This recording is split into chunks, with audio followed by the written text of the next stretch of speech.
20,000 Leagues Under the Sea by Jules Verne. Chapter 12. Some Figures.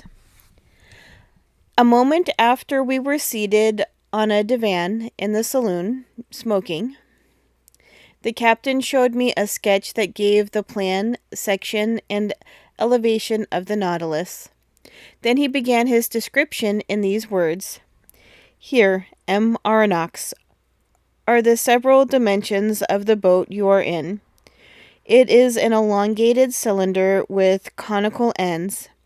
It is very like a cigar in shape, a shape already adopted in London in several constructions of the same sort. The length of this cylinder from stem to stern is exactly 232 feet, and its maximum breadth is 26 feet.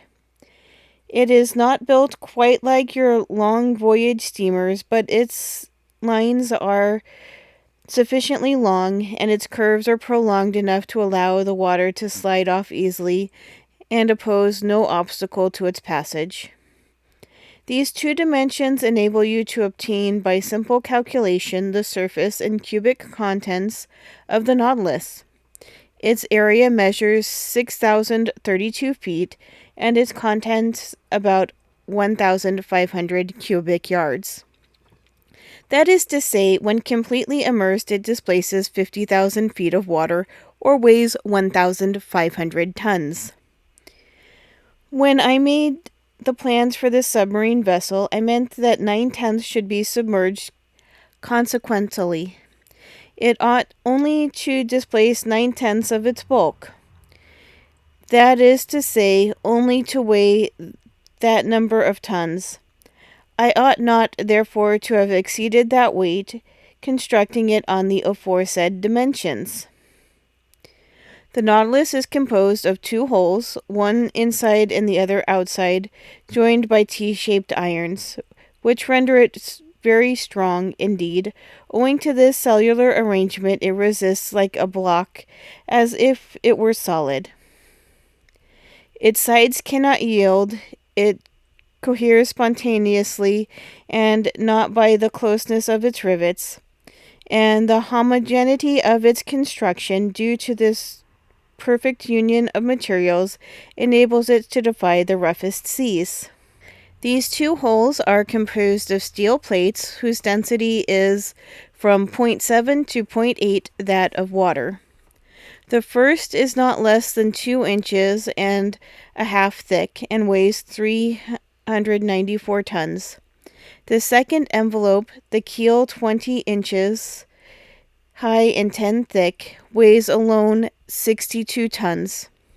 The engine, the ballast, the several accessories and apparatus appendages, the partitions and bulkheads weigh 961.2 tons. Do you follow all of this? I do. Then when the Nautilus is afloat under these circumstances, 1/10 is out of the water. Now, if I had made reservoirs of the size equal to this tenth, or capable of holding 150 tons, and if I fill them with water, the boat weighs then 1,507 tons, and will be completely immersed. That would happen, Professor. These reservoirs are in the lower parts of the Nautilus. I turn on the taps and they fill, and the vessel sinks. That had just been level with the surface. Well, Captain, but now we come to the real difficulty. I can understand your rising to the surface, but diving below the surface, does not your submarine contrivance encounter a pressure, and consequently undergo an upward thrust of 1 atmosphere for every 30 feet of water, just about 15 pounds per square inch? Just so, sir. Then, unless you quite fill the Nautilus, I do not see how you can draw it down to those depths. Professor, you must not confound statistics with dynamics, or you will be exposed to grave errors. There is very little labor spent in attaining the lower regions of the ocean, for all bodies have a tendency to sink. When I wanted to find out the necessary increase of weight required to sink the Nautilus, I had only to calculate the reduction of volume that the seawater acquires according to the depth. That's evident. Now, if water is not absolutely incompressible, it is at least capable of very slight compression. Indeed, after the most recent calculations, this reduction is only 0.000436 of an atmosphere for each 30 feet of depth. If we want to sink 3,000 feet, I should keep account of this reduction of bulk under a pressure equal to that of a column of water of 1,000 feet. The calculation is easily verified. Now I have supplementary reservoirs capable of holding 100 tons. Therefore, I can sink to a considerable depth. When I wish to rise to the level of the sea, I only let off the water and empty all the reservoirs if I want the Nautilus to emerge from the 10th part of her total capacity. I had nothing to object to these reasonings. I admit your calculations, Captain. I replied I should be wrong to dispute them since daily experience confirms them, but I foresee a real difficulty in the way. What, sir? When you are about 1,000 feet deep, the walls of the Nautilus bear a pressure of 100 atmospheres.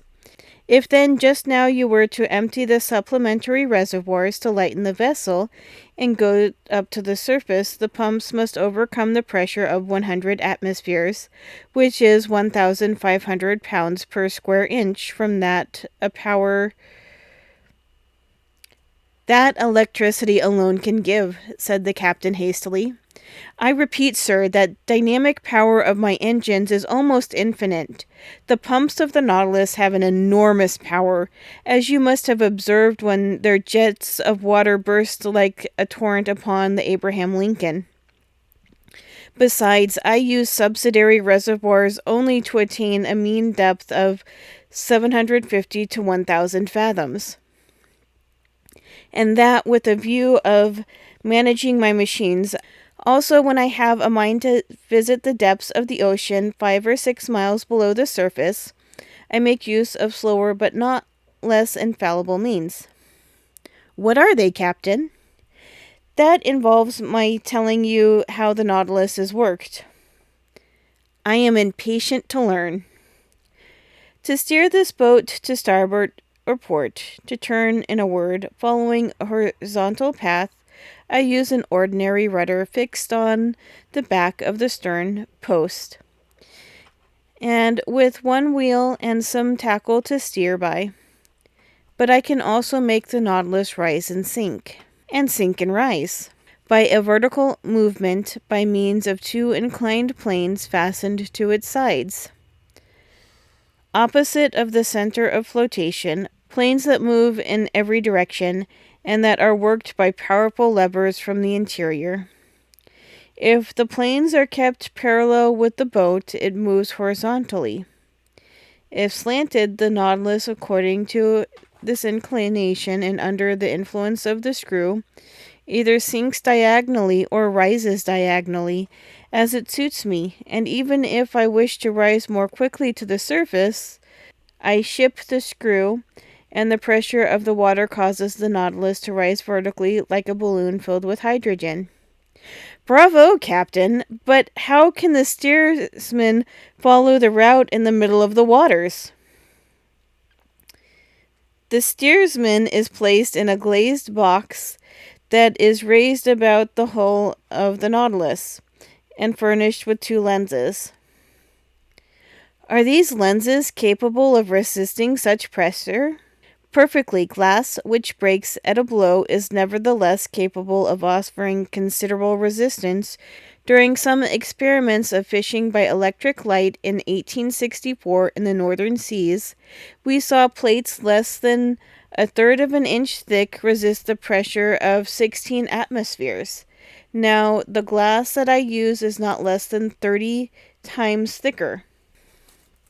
Granted, but after all, in order to see, the light must exceed the darkness, And in the midst of the darkness in the water, how can you see?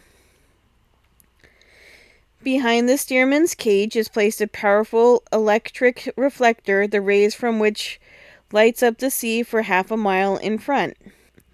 Ah, bravo, bravo, Captain. Now I can account for this phosphorescence in the supposed narwhal that puzzled us so.